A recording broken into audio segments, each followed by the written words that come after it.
अस्सलाम वालेकुम दोस्तों। आज मैं आपको ईरानी फ़िरोज़ा के बारे में बताऊंगा।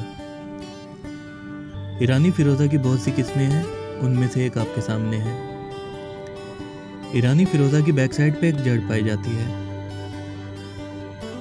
जी दोस्तों, जैसा कि आप इसके खूबसूरत रंगों की जड़ को देख सकते हैं, जो कि ईरानी फ़िरोज़ा की पहचान होती है। इस तरह के कलर्स में फ़िरोज़ा का मिलना बहुत मुश्किल होता है, इसलिए इसे अच्छी क्वालिटी का फ़िरोज़ा कहेंगे।